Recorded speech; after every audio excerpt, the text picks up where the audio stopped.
Calling in from the Windy City, it's time for Jwfuzion with your hosts, James and Wendy B. Welcome to this week's broadcast of Jwfuzion. I am your co-host, J.H. Carpenter Barnes, and I'm here with Wendy B, the awesome and magnificent one who is right so much all the time. Why, thank you. You got your record still going. Okay, I'm trying to hold on to it. You be on it. I be's on it. You own it and you own it. Yes. We got an amazing show on this week. We have an awesome show on this week. I am so excited. I got my little sister on here. Yeah. This is such a blessing, babe, to have her here. And I'm going to call her soon to be Dr. Yes, we're going to Sharon speak that Sykes. into We're going to speak that. Okay. Speak that. Come on, girl. She like, all right. All right. Whatever y'all say. Welcome to the show, Miss Sharon Sykes. Thank you. Thank you so much for having me. Thank you, guys. I appreciate it. We are excited to have you here. Me too. I'm a little nervous. But that's okay. That's okay. Don't worry about it. That. You just do what you do. Okay. You are gifted and anointed and appointed, and it is your time. Yeah. Thank you. I received that. Thank you. So, babe, yes. Introduce Sharon to our audience. I mean, she got so many things to talk about. I tell you what, let's do this. How about we let Sharon introduce Sharon? I think she's the best person to do that. She really knows. She does. She got the inside scoop. Sharon, tell the people who you is. I'm not good at talking about myself, y'all. So you gotta learn because you're about to blow up. We'll talk about your message. Yeah. Okay. Well, I'm Sharon L. Sykes, and I'm saying that because of my social media, Sharon L. Sykes. Okay. I'm the founder of HealTheCulture, and HealTheCulture was birthed out of brokenness. I was a part of a book club at the time, several years ago, and I noticed in my circle of friends, they were women of great influence, six-figure women, great businesses, entrepreneurs, educated, loved God, but there was a vacancy.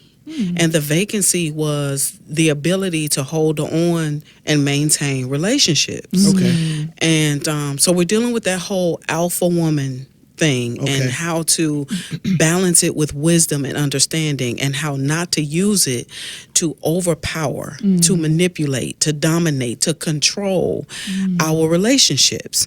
And one of the things that I learned, I came away from that experience, we battle control a lot. Yes. Oh. We battle control, and we bring that battle into our relationships, and especially with the opposite sex, with men. Yeah. You could be the baddest, the curviest, you know what I'm saying? You a cold-blooded chick. But in the relationship department, we haven't really fully learned our place. Oh, boy. And I teach a no blame, no judgment. I'm not coming after you, because I'm an alpha woman. And I was first partaker of the lesson of learning how to self-love, self-manage, instead of self-medicating. There are tons of us in the mall, in the restaurant, going on vacations, trying to self-medicate instead of looking inside, speaking to the brokenness. Because what you can't speak to, you won't heal it. You can't identify it. That's true. I'm a firm believer in living from the inside out. And that's a mistake that men and women make is research has shown, let me say this first, research has shown that 35 to 50% of the things we think about from our past are inaccurate. It didn't even happen like that. But over the years, we've embellished it because we tell a story. And it's kind of like if you take 10 people and line them up and tell that first person a very short story, by the time it gets to the end, it's completely different. Right. Absolutely. And so we do that to ourselves. As we tell that story again and again and again, it gets embellished and it becomes an inaccurate statement now. It's not true. And so as we are living back there in the past, we're tripping over our present, because we're not looking forward and creating and envisioning our future. We're living in a present past mindset. We live in a present past mindset. The feelings that are evoked from those memories, the memories from the past and the habits that were formed because of the past that are in the present, they cause us to certain feelings to come about. And we get addicted to those feelings. And control is one of them. And it's embraced. Because we usually have a circle like your book club. All of you all were kind of the same. And so you kind of attract those same type of people with you. So then that's further cementing what you've been embracing. Exactly. And making it bigger than it needs to be. You get validation. Yeah. For your, girl, me too, girl. For your unproductive. You know how we do. Absolutely. Yeah. Instead of, kind of correcting each other, like, okay, well, let's talk about that. Let's see how we can move past that, learn from what we've been through, and learn how to not let that keep us from being the greatest that we can be. That's true. Absolutely. That's true. So how did you? So you see this in the group that you were in. How did it go from there to this amazing book?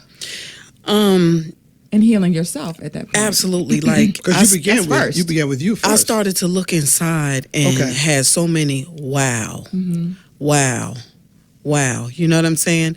And then I went back to my childhood because every single issue that we battle as adults, amen, it came from that childhood. Yes. You still had that luggage. And a lot of times, like I said on the panel that we met, a lot of us are getting older, but we're not growing. We're not. Because wherever you receive trauma as a child, your development, your maturity, your growth stopped right there in that trauma. Oh, so now you're getting older. So you're still a 10-year-old, a 15-year-old girl, or you're a 15-year-old male who has been traumatized. You're getting older, your hair is turning gray, but you still can't get past every relationship. That trauma shows up in a manifested behavior. Yes, it does. So what I decided to do, I said, you know what? I'm going to start a self-accountability wellness check. Okay. And then so this was for yourself? This was for me before any of this even started. Okay. And I said, okay, I want to go back to school and I want to educate myself. I want to be educated on, because I'm spiritual, raised Christian, but I'm spiritual. I have a very strong spiritual foundation. Sure. I said, when I started to learn in grad school and when I started doing research, because my research was on diverse depressions, different types of depressions that we battle. Wow. Some of them are inherited. Some of them are chemical. Some of them, there are several hundred bipolar diagnoses. Okay. So different. when I started doing my research, and I was like, okay, wow, that was one of my wows. So self-reflection, I pulled away. I didn't date. I was very selective about who got close to me because I didn't want any interruptions in my healing. Sure. I started talking to God more. And then I gave myself a season where I started listening. Listening to him. And then he started to play things back, over my life. Sure. It was like a movie. You know what I'm saying? So I'm by myself, and I took this season to be alone. I took a hiatus from people, from everything. I have a background in radio from years ago. Okay. And sometimes I would do gigs, as an independent. Sure. I pulled away from everything. Okay. So I did my education and I did my work. I pulled away from everybody and did my work. Wow. HealTheCulture was born. It was like the name just came to me. I started to understand what God was really calling me to do. Coming up in church, you're either evangelist, pastor, elder, you're in a box. Right. You have that title. And I knew that, I knew I was gifted. I knew I had something special. So wait, let me stop you right there real quick, because a lot of people, myself included, until recently, you hear that everyone has a gift, everyone has a talent, and sometimes people don't know. So what was it about you or the environment that you were in, or even the schooling and just doing that self-work caused you to understand, like, I am gifted? Where did that come from, that revelation? Because a lot of people are walking around not realizing that they have a gift, because we all have them. How did you come to that realization, or did you always know it? How did that come about? We have instincts as human beings, as kids. I knew there was something in me. I just didn't know what it was. You know what I'm saying? And when I was a kid, I want to say maybe 4th grade, I started going to church with my godparents at the time. Okay. And, there was a woman pastor who was everybody's mother. And evangelist Ella M. Davis, I never will forget. She called me from the back of the church because we were in the back of the church playing. We were kids. Right. She called me from the back of the church and said, "Give me your hands." And I'm like, all I want to do is go outside and play. I'm just waiting for the service. And to she be was over. like, "Give me your hands." And I gave her my hands, and she pulled out this big bottle of oil. And she rubbed my hands, and she rubbed my ears, and she anointed my head. Okay. And she said, "You have been set apart from birth. Like you will never be like your peers. Yeah. You'll always be different." Before that experience, for some reason, I always had challenges with group friendships. Yeah. You know what I'm saying? Like I always ended up being the one who was targeted for some reason. And I really didn't understand why. Because all I wanted to do was either skateboard or play ball. Yeah. You know, I'm just a kid. Yeah, I understand. So I never forgot that Sunday. And I went home and just, it kind of like, it stayed with me. It never left. So I've always had like this prayer relationship with God. And I would get messages from him as a little girl, and I would tell people things. You know what I'm saying? Like I remember telling my grandfather, "Granddaddy, you have cancer." So now what does a 4-year-old kid know about cancer? Right. You see what I'm saying? But it wasn't like I was speaking a disease on him. I think it was God using my voice as a child to prepare him, to get his life wherever he needed to be. I don't exactly know. Your attention Well, if what? a 4-year-old comes to you and says something And that's like what happened. That gets And your what- attention. And see, a lot of people don't understand that gifts. There's the scripture that says the gifts and the calling of God is without repentance. So whether you come to God or not, the gifts you have are from birth. There's only one calling. That's the call to become in relationship with God. But the gifts are various, and the way we know is through intuition, because our spirits consist of worship, intuition, and conscience. Our conscience lets us know what's right and wrong. Our intuition gives us knowledge beyond reason, beyond the brain, beyond explanation. the frontal lobe. It comes from the spirit realm. And then there's the area of worship. Because the Bible says they that worship him must worship him in spirit and in truth. So your spirit has those three areas. And so what you were demonstrating or showing was the intuition that there was something that you knew. You didn't know what it was, but you knew there was something. Because when I was kid, I was 5 years old. I wanted to read the whole Bible. And you would never know it from the way my life went, but it's amazing the thing God puts in our DNA. Like you have a gift of faith, and you didn't know that. Right. I just that you knew had that. I could just sit in church and I could just be quiet and I would feel God. Yeah. And so me. you just know, you have such an assurance about what you're believing for that it's astounding to you, and so when you have a calling like that, you are set apart and you will walk alone and you will be misunderstood, because that's the exact same walk that Jesus walked. But then as a child hearing that, But it's you don't wanna difficult hear as a that. child. Like, wait a minute, what you mean? You want to go play. I don't want to be set apart. I want to be accepted. Yeah. That's what you want to do as a child. So what happened from that point? I started to accept the uniqueness. It was a process getting there, though. Yeah. I think like any other kid, you want to fit in. You know what I'm saying? Like you want to fit in. You know what I'm saying? An athletic kid, cheerleading, outgoing. Right. You're this outgoing personality, but you don't fit anywhere, and it's awkward. Yeah. So it can create an insecurity. You know what I'm saying? Because you don't know. And then my mother was an introvert. She was an introvert mom, but my dad was an extrovert. So it's like my mother would always say, "Girl, get somewhere and sit down," and I would always talk. I wanted to talk on the phone or I wanted to record myself on a tape recorder. Wow. So it's like it was energy. There was always energy. And so over time, when I surrendered to it, that's when the peace came. But it was a process. It didn't happen overnight, because as human beings, all of us want to be accepted. Yeah. Right. Yeah. We all want to be embraced.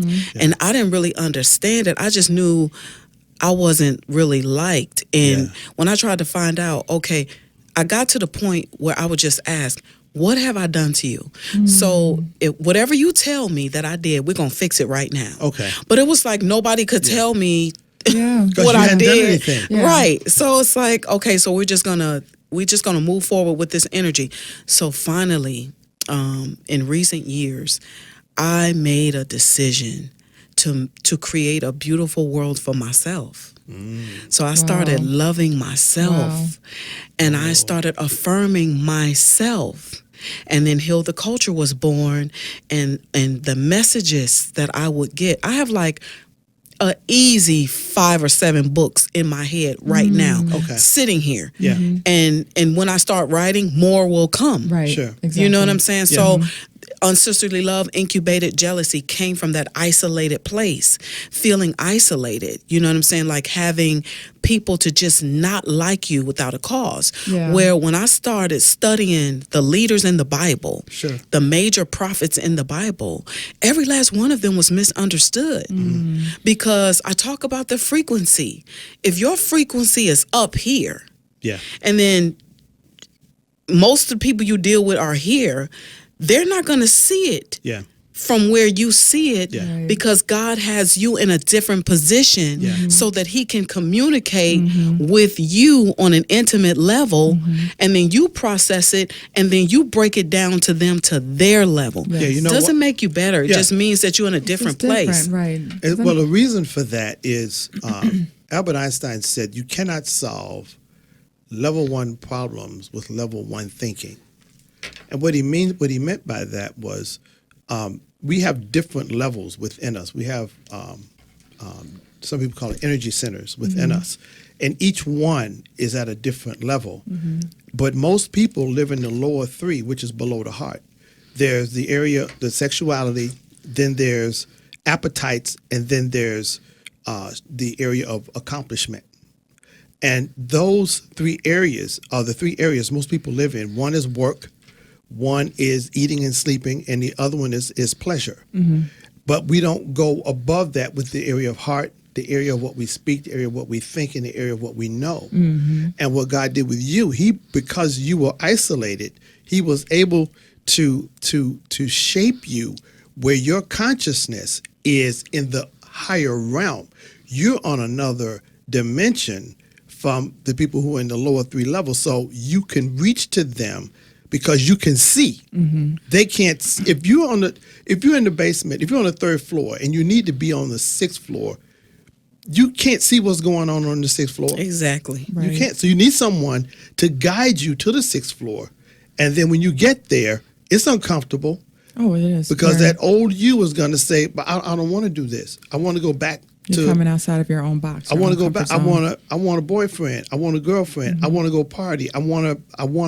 I need to make more money. I need to accomplish, which is why our society is so stressed. Everybody's in that area of accomplishment and competition, which is a breeding ground for cancer. And sickness. jealousy, and that's what. And that's where jealousy. the jealousy. Yeah. Tell us about the jealousy, because that's huge. Oh man, it's like I finished the book, but I still have some more to say about it. So I think I'm going to write like a workshop. Okay. I started learning the effects of jealousy on the body. Oh, yeah. Oh, You know, It's the cancer. stress pockets. yeah. The Yes. toxic, Yeah. the lumps and tumors. The other thing I learned, when the doctor can't really give you a diagnosis, you're dealing with a spiritual issue. You know what I'm saying? And even the physical body, and I'm not a medical doctor, I've just done a little bit of research. Even the physical body can be on toxic overload. Right. Yes. So, and if you don't do something to rid, then you get these other problems. It's the same thing spiritually. I always say, if you hold on to something, just like, okay, you'll eat today, you'll rid yourself of the waste, right? Sure. Think about somebody holding something for 20, 30 years and it's in here. Wow. It's inside of you. Yeah. It has not moved. It has Oh not my gone gosh. anywhere.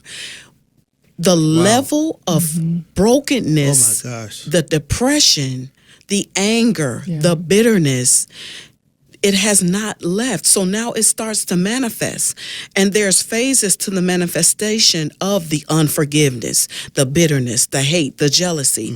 There's stages to it. So when some of us are walking around 300 pounds and about 120 pounds of it is spiritual. Yeah. You know what I'm saying? Yeah. So I started to study the effects of jealousy on the physical body. Headaches. Wow. That's You know what I'm powerful. saying? That is Yeah. powerful. You headaches, chemical imbalances, diabetes. I'm not saying jealousy is the cause of diabetes. I'm saying it can be a contributing It factor. can. High It blood can. pressure, Yes. heart disease, Yes. all these different things. When we fail to embrace peace, what does peace mean? Peace for you may mean a different type of peace for me. Right. You know what I'm saying? And that's okay. And it's okay. Yes. Yeah. You just have to find out what You don't have peace to be like means me. for you. Exactly. I found peace means I have grown to love my space, my environment, myself. And I no longer give myself an excuse. I give myself permission to be loved by me. So when That's you powerful. come into my environment, the standard is there. Yes. So either you you're don't waver from it. No. there's no wavering. No. Yeah. So either you're Yeah. going to love me or there's going to be a breach in our connection and it's going to fall off anyway. So jealousy, when I learned the different energies on it, it has gotten to a place now I can walk in a room and feel it. It has gotten to a place where I sense it. You know what I mean? And not from a place of judgment, No, you but just from a you need place to of, know. wow, okay, somebody needs healing in here. You become aware. Yes, the there's consciousness. A sensitivity. Yeah. Yeah, you're conscious of it. And that is key for anyone to effect change in their life. You have to be able to step back and observe. And you start Without, about like she said, without judgment. Yeah, you observed yourself, and you didn't judge yourself. You didn't go into the condemnation thing. You didn't go into the self-destruct thing, which is going to stir up, and your limbic brain is going to generate these stress chemicals, stress hormones into your body, and then you're going to start going through a thing, which will affect you, and then you're going to want to back away from it. But if you just say, hey, you know what? This is where I am. I need help. You made me. You made me. You formed me. You saw me when I was conceived. You know what you put in me. You know what's jacked up because of the environment. Because our environment is what causes all of this. The things by which we're surrounded. And so they used to have a saying that you have to, if you don't believe or embrace that which is above you, you will fall victim to that which surrounds you. That's good. And our environment is so filled with all those things you said: jealousy, envy, hatred, competition, the pushing and pulling and the fighting and insecurities. All of that is not what God planned for his creation. But a lot of us have that so ingrained. It's even generational. Oh, yeah.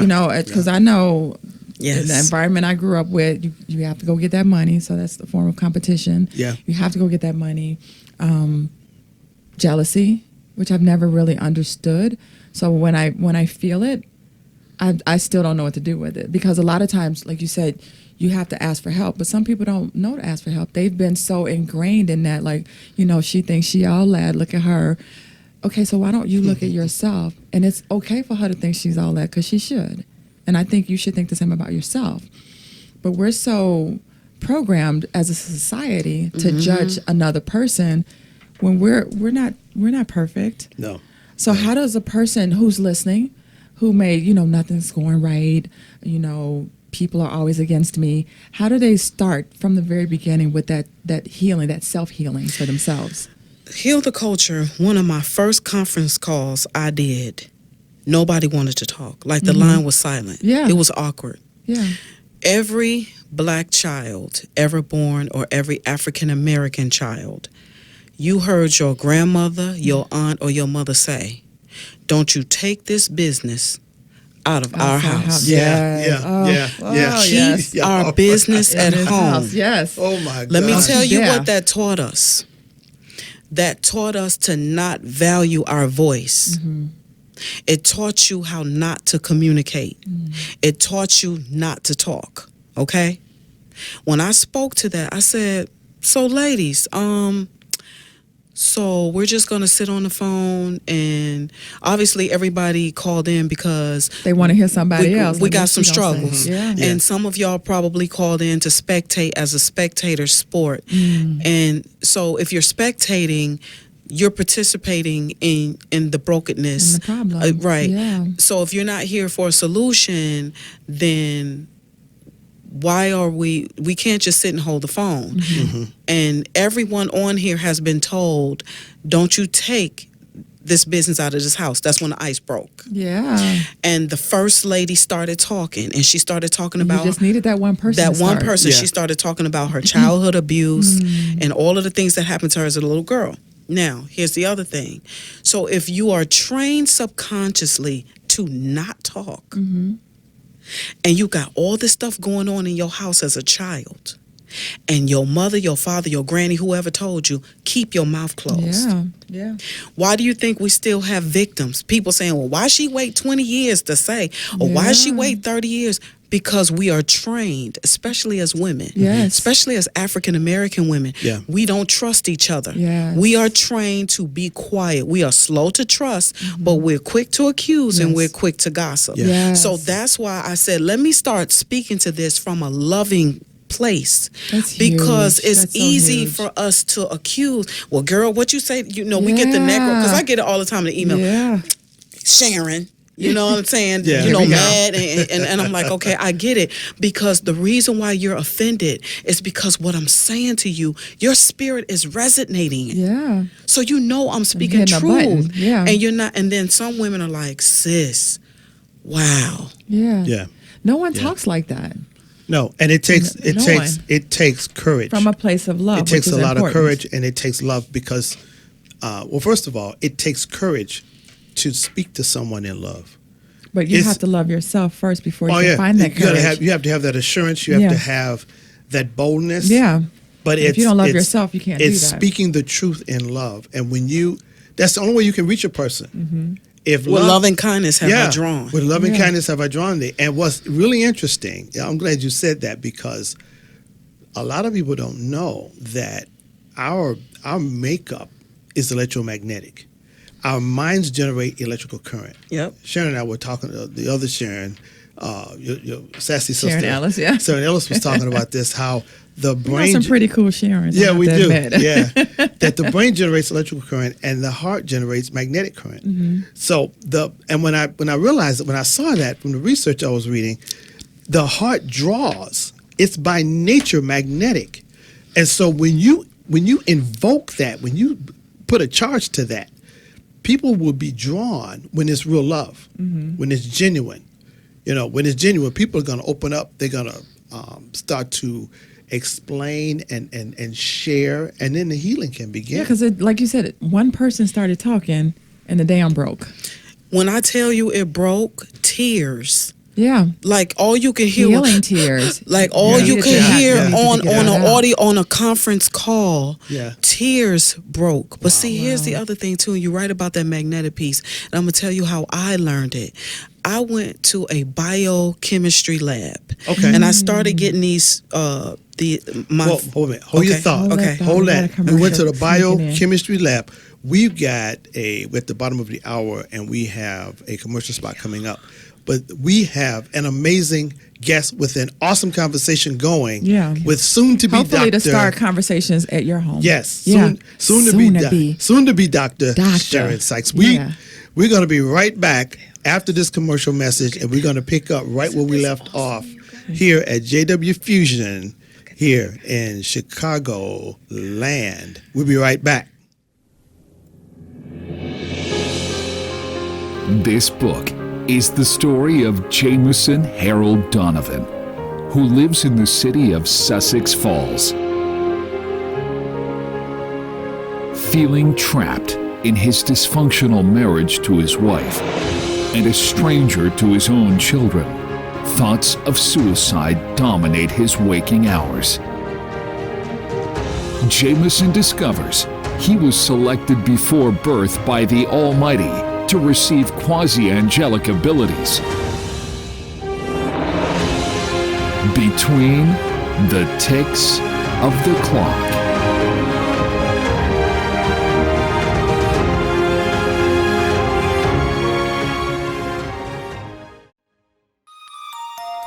Hi, this is Wendy, and welcome to The Wendy Life. This is a brand new show.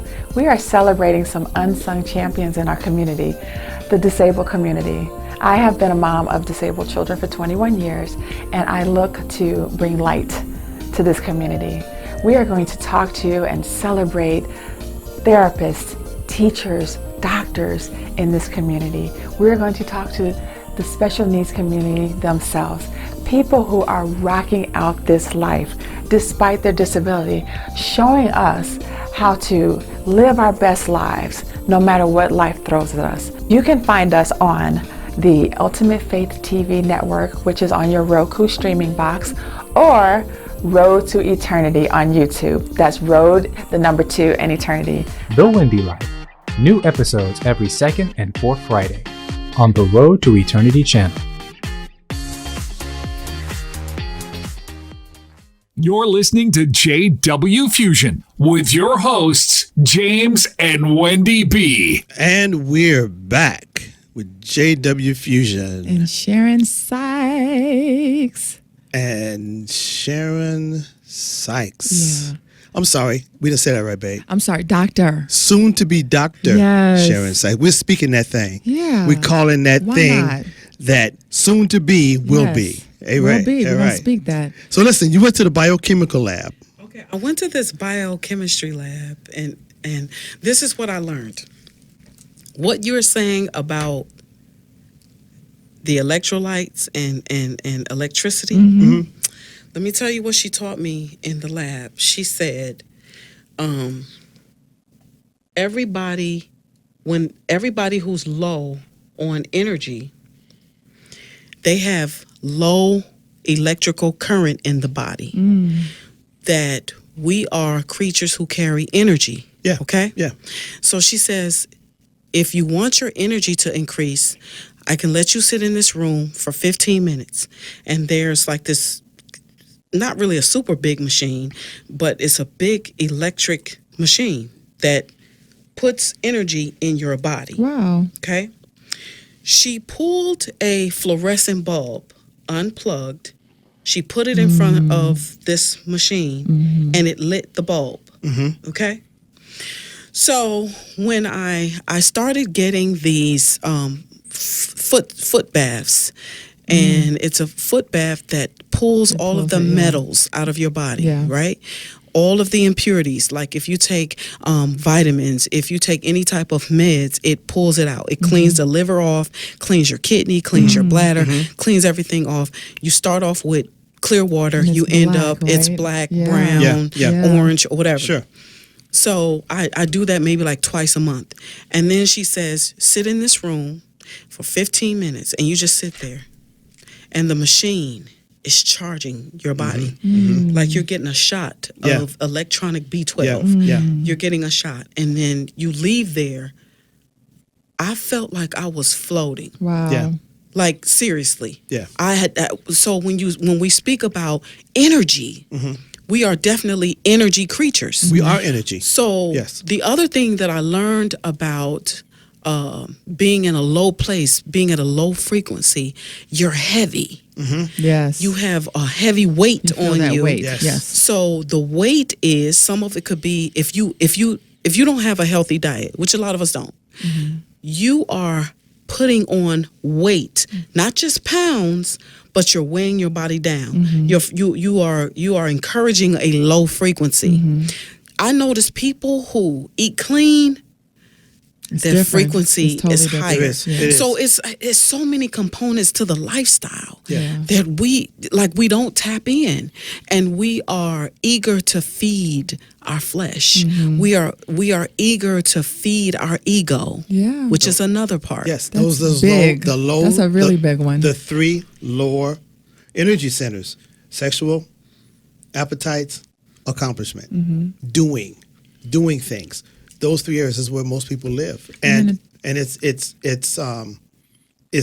interesting that you said that you sat in that room and got charged, because we can do the same thing through meditation. When we meditate and we tap into that place in the spirit realm, where we move beyond our environment, we move beyond the physicality, and we become pure consciousness. We lose our bodies, we lose our time, we lose the word. You're not worried about the bills, you're not worried about the car note, you're not worried about the kids. You're focusing and locking in spiritually to the Creator, who's pure energy. He's pure energy. We're energy. We're really a bunch of protons, neutrons, and electrons Right. that have a shape and a form. Right. You know. But in addition to feeding and building our energy source, we have to know the environments that we go in that can drain the energy. And be aware of that. You know that one person. Yeah. Everybody got That's that huge. one person that they call, and before you Yeah. can even answer, Yeah. you're like, oh, You know what? Lord. We want you to talk about that, because Yeah. I know you run into that, and I Yeah, know. once you feel the jealousy, that's like, oh, here you But have so- to do more. Yeah, so to gird yourself up. you could share, briefly, how a person can either break away or overcome. It's better to break away. I think it depends. I developed a very good skill of detachment, Okay. and during my healing process, I detached out of fear of getting hurt. So I would detach, but I was so cold blooded with it. You didn't even know how to detach. Yeah. You know what I'm saying? Like, you didn't even know. You're having a regular conversation, Yeah. interacting, not knowing that I'm not even there. But with I you. am not even Yeah. like, you're here, but you're not here. Yeah. And when I'm not in your presence, you don't matter. And I found out that God loves his people. And if I'm going to be a representative, Say that. then that is not his will, and it's not his heart. So if it's not his heart, then I'm going to be ill-effective in representing him. He will not be able to come down. I will no longer be a spiritual portal for him to come Yes, down yes. and work through me and get to Yes. you. So I had to leave that open. So detaching was causing it to close. And I was professional and I was strategic, and you wouldn't know it unless Okay. you had insight. Okay. So God really came into my intimate space. And this is how I look at things.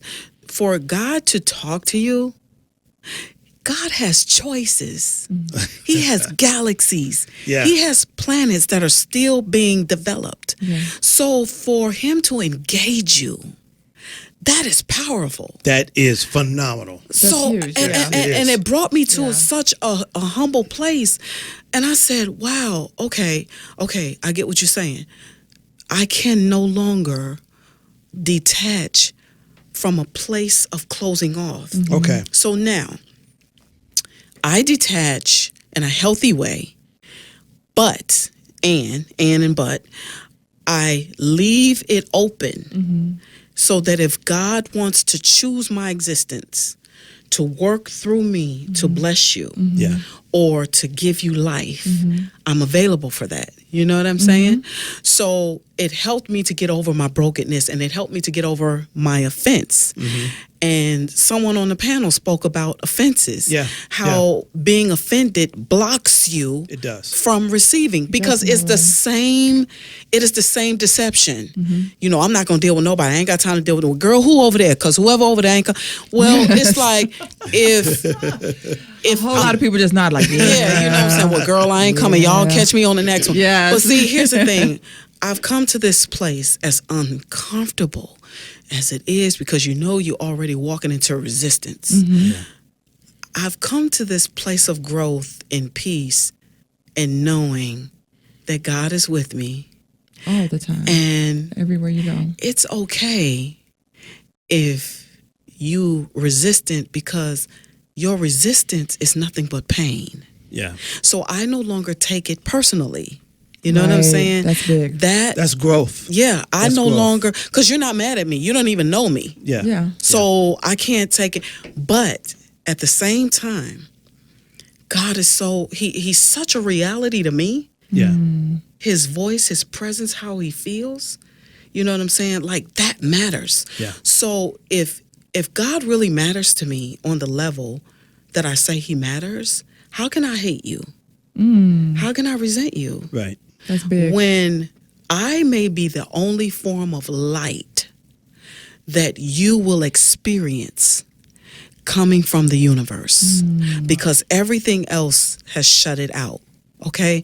Mental illness to me, and this is just my assessment, doesn't have to be everybody else's assessment.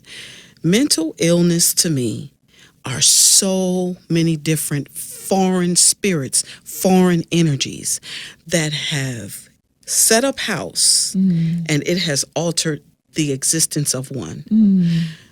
Which brings me to this point.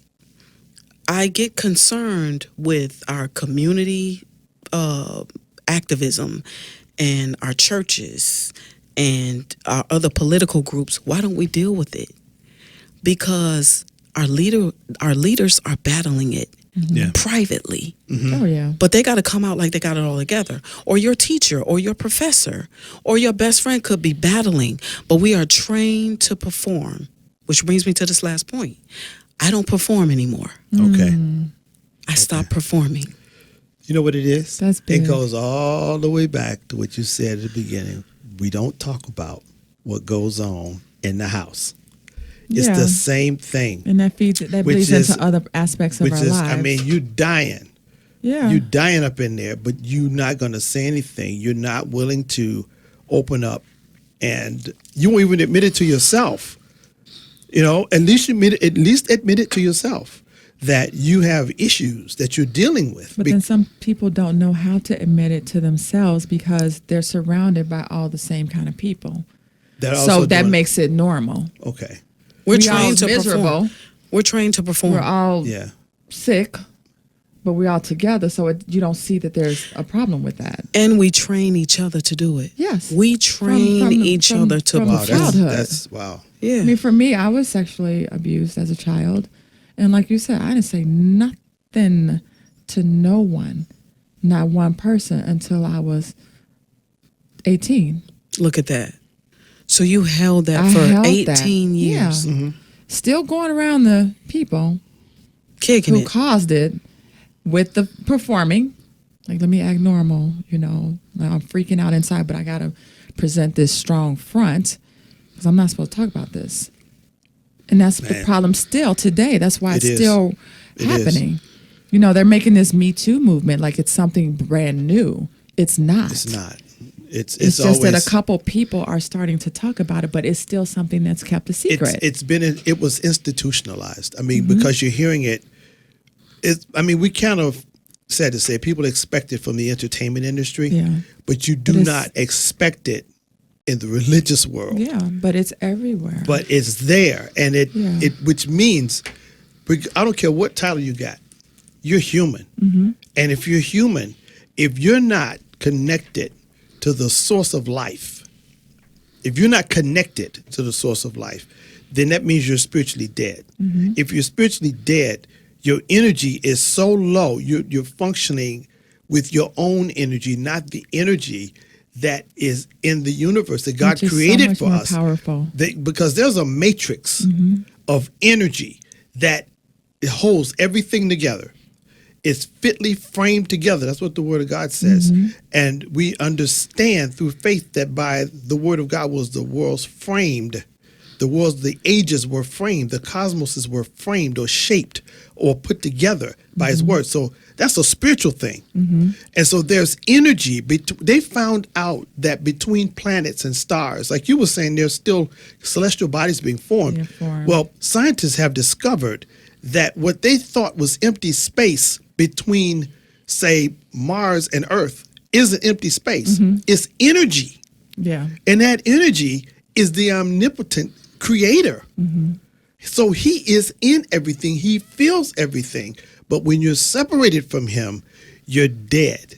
And it's not to mean that you're physically no longer living, but you're disconnected. And that's the problem, when you're disconnected. And what I'm hearing from Sharon is that God is using her as a conduit to connect the energy source to those who need an infusion. She's allowing herself to be used because we all have free will. She's opened herself up to be that way because we can all be conduits to what God has for us specifically. Yeah. And the job and the service that we were created to be. But you have to be open because he's not just going to, take over. No. You have to open yourself, and that's a lot of times hard because people aren't taught that. Yeah. Listen, hold up Sharon's book. I was about to say, I don't want to miss talking about this because this hold is it up so this subject right here. Hold up so you can see it on The camera. emasculation, the enemy of to the soul of a woman. Talk about. I don't want to end without talking about this. Okay, emasculation, the new cover, y'all, makeover. Emasculation, the enemy to the soul of a woman, is several different layers that is so many parts to it. So I'm going to start with the little girl and her father. Okay. Yeah. Okay. So if daddy wasn't there, there's a vacancy on the covering. It shows up in her life. It does not leave until she does her work. So because men are gifted to cover. Yes. Okay. Yes. We are gifted to nurture. Nurture, right. And when and let me just quickly say, because I get the emails all the time, we can hunt. We are good hunters. But see, here's the trick. Here's the deception. If he's hunting and if he's out slaying a bear, and if you're hunting and you're out slaying a deer, who's back at the house nurturing? So if the kids are raising themselves, they have nothing to model. They don't have anything they don't have a reflection of themselves. So now you're out of pocket, you're out of your posture, and with you not being there to nurture, because love conquers all. Love shows up through nurturing. Okay, he can't even really hunt without your nurturing ability. Okay, so wait a minute, because a whole lot of people like, she don't understand. I got to work. Whatever. I got to get out there and do what I got to do. I'm on my way to St. Louis to talk to a group of professional women right now to have this subject. Now, it doesn't mean that you don't work. Right. It means that you know what your power is. Every woman has a virtue, right? Yes. Every woman is virtuous, right? Yes. A woman's virtue is her power. When she taps into her virtue, the paradigm shift happens. He is energized. Right. When he thrives, when you have faith in him. Yes. When you believe in him, and then the children thrive. You're teaching your son how to love his wife. Yes. You're teaching your daughter how to manage her home. Yes. We have become deceived by westernized culture. And allow the man to be the man. Every third world culture teaches their daughters how to nurture family, and they teach their sons how to hunt. Real quick story. A little boy from one of the India, somewhere, one of those countries, I watched him dig a well and build a pool. He made a fishing apparatus to catch. Somebody taught him that. Yeah. You see what I'm saying? Yeah, sure. So when we operate in our capacity, that's when the balance happens. Yes. I work in elementary education. The balance is off. Now, it doesn't mean you quit your job. It just means that you understand what your capacity is. Being submissive does not make us weak. Ooh, say it Being again, submissive, say it again. your strength is multiplied when you are a submissive There woman. is power in that. And what does that mean? That means being a submissive woman means I'm not going to tell you off because you're broken. I'm going to pray for you, or I'm going to administer a kind gesture. Yes, help build you up. I had the opportunity to make a choice just the other day. And I said, you know what? No judgment, sis. You know what? I love you. I want everything to work out. Choices. So emasculation, the enemy to the soul of a woman. We start with the little girl. Where was daddy? One of the chapters in here is where's my daddy? Okay, and then we go into her young adult life. Okay. The anger, the unspoken anger, because mom is broken. It transcends to generation. Yeah. You fly, you beautiful, but you angry. Yeah. You see what I'm saying? And all of that is a facade. Right. Emasculation, the enemy to the soul of a woman. Emasculation. When a man is emasculated, it compromises his manhood. Yeah. If his manhood is compromised, his life, his children is going to be compromised. They're going to pass it on. Yes. And then she's not going to learn how to build. Proverbs 14:1, a wise woman buildeth her house, but a foolish woman plucketh it down. Yeah. Okay. Who's the foolish woman? The foolish woman is the woman who does not know how to build. The woman who can't build is a woman who does not nurture.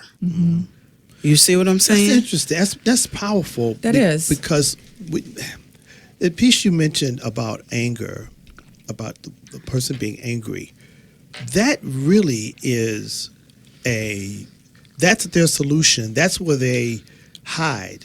I won't say hide. I say that's where they abide as that's their self-medication. That's their self-medicating process is the anger. And so when you have anger like that, the Bible says be angry and sin not, because anger is followed behind an action often. Oh, It could be yeah. a physical action. It could be a verbal action. It could be manipulation. Any number of things come from anger. But it was interesting that she said that you have this, you have that, but you're angry. Right. But you don't want to change. Because You don't know to change. Because, even if you know to change, giving up the anger is giving up control. Would that would beg the question. That's accurate. If you're giving up the anger, you're giving up your control. So for me, like you said, Sharon, the boys, I would say that starts young too. And a lot of households are female ran. So speak to the single mom. I write about it. See, y'all look at this. Y'all get Okay, the book. Y'all so- see Get that? the book, get Just the get the book, book. get the book. But speak to that person who's listening like she don't understand. I have to work. I'm the only one here. Yes, we have to work. But here's the thing. When you go out and buy your 9-year-old son 10, 12, 13, 14, 15, 16, 17, $300 pair of sneakers, tennis shoes, whatever, and he does not know the value of $1, you are emasculating him. oh wow, Say that again, please. When that is powerful.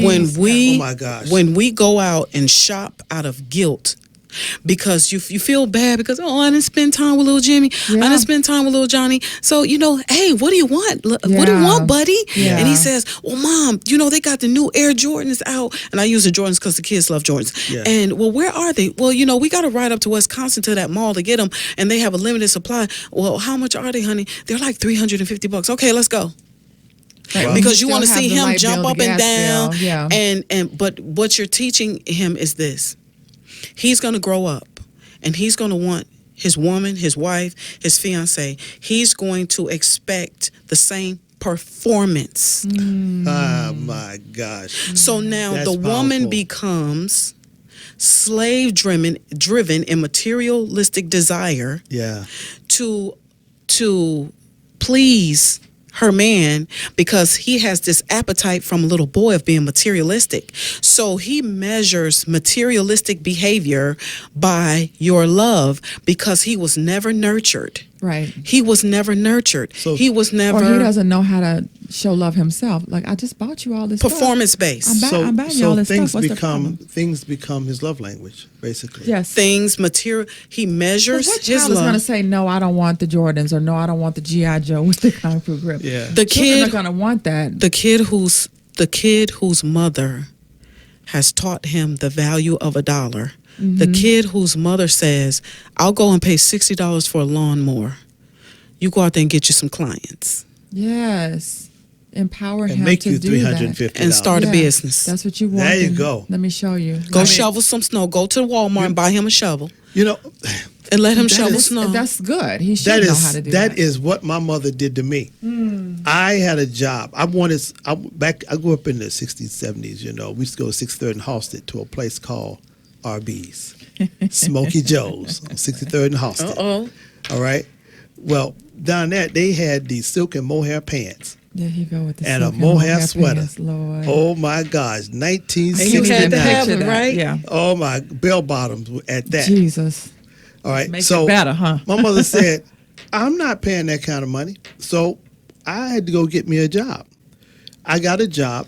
Me and Billy Hawkeye, we got a job Love Billy Hawkeye. cleaning up around the building. Oh, God. We Is made, that a real name or his? that was his nickname. That's the hood name. Yeah. Because, you I know, love we it. got Billy all the hood names. I was all Hurl. love 'em, I was girl. Hurl. H-E-R-L. I was Hurl because my brother couldn't say my middle name, so he called me Hurl. So everybody on the whole block called Call me you Hurl. Hurl. Not I was Harold. Hurl and Billy Hawkeye. Hurl, So girl. myself, Billy Hawkeye, we cleaned up around our building, and we made $35 a month See? together. So we made $17.50 each. I bought silk and mohair pants, a mohair sweater. I bought a guitar. Shy girl. He was I shy. was shy. You was I killing shy. with that mohair. Oh my! I couldn't wait to go to church. I wasn't bit on knowing what I was there for, but I was sharp. You know what I mean? But I understood what it meant to work for something. Yes. You know, because my mother said, "I'm not giving you that." But the thing that you said, you and Billy Hawkeye, so his mom was teaching him the same thing. Okay. Well, he saw me. He saw me finna make some Okay. money, and he had to. And he wasn't going to get left behind. He Right. gonna get left behind. But that's how it should go. We're so okay. He doing it. Let me The do it. village. it's- Yes. Yeah, exactly. Like you were saying, it can be positive because we could have very easily said, "Well, you know, man, we gonna sling that bow."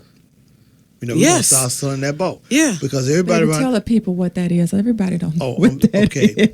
is. Bow is Colombian marijuana. Yes. We used to call it. I got that bow. Right. Yeah. Right. You know, we could have done. And that may be part but of see, the problem why you have the young kids in the street doing Well, things. now, yeah, it's so because prevalent. they're trying but, to get the stuff. Yeah, but when I was coming Yeah. up, I mean, I was in 8th grade at this time, and I didn't go that way. Thank the Lord, I didn't go that way. I did later, but at that time, at that age, But your foundation was laid. my foundation and was you work. Yes. return to it. Yes, work for what you want. Don't steal it. Don't take it. Yeah.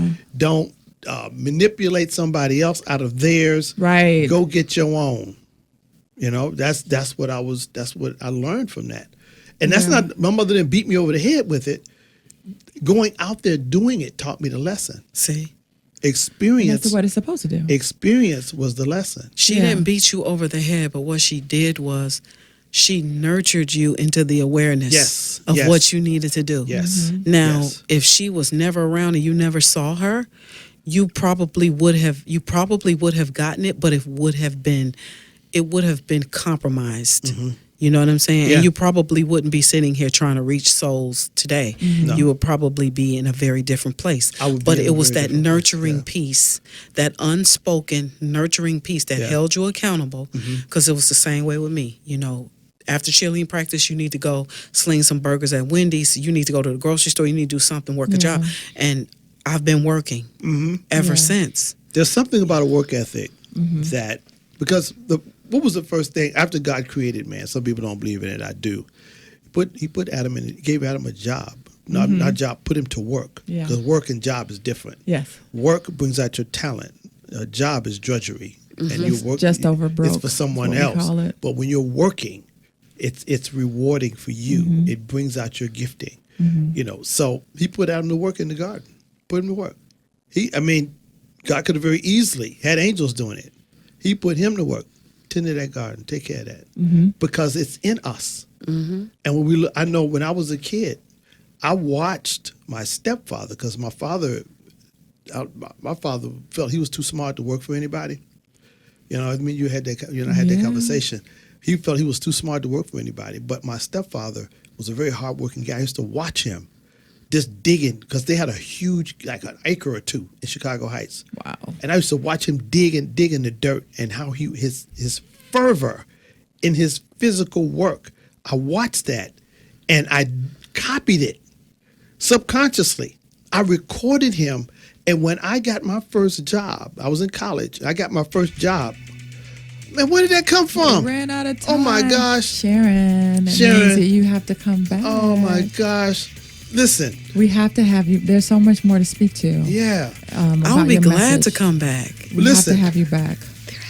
We had a great conversation with soon-to-be Dr. Sharon Sykes. Yeah. Get her, hold the book up, babe. Oh, y'all, please go get this Get book this because this book. is powerful. It's- This is not a conversation that we're used to having. Right, That we right. need to have Yeah. to help both sexes. This is Yes, just not absolutely. about the man. It's not So- just about the woman. It's so about listen, both. Tune in next week. We'll see you then. God Bye, bless. everyone. Be blessed. Thanks for listening to Jwfuzion with your hosts, James and Wendy B.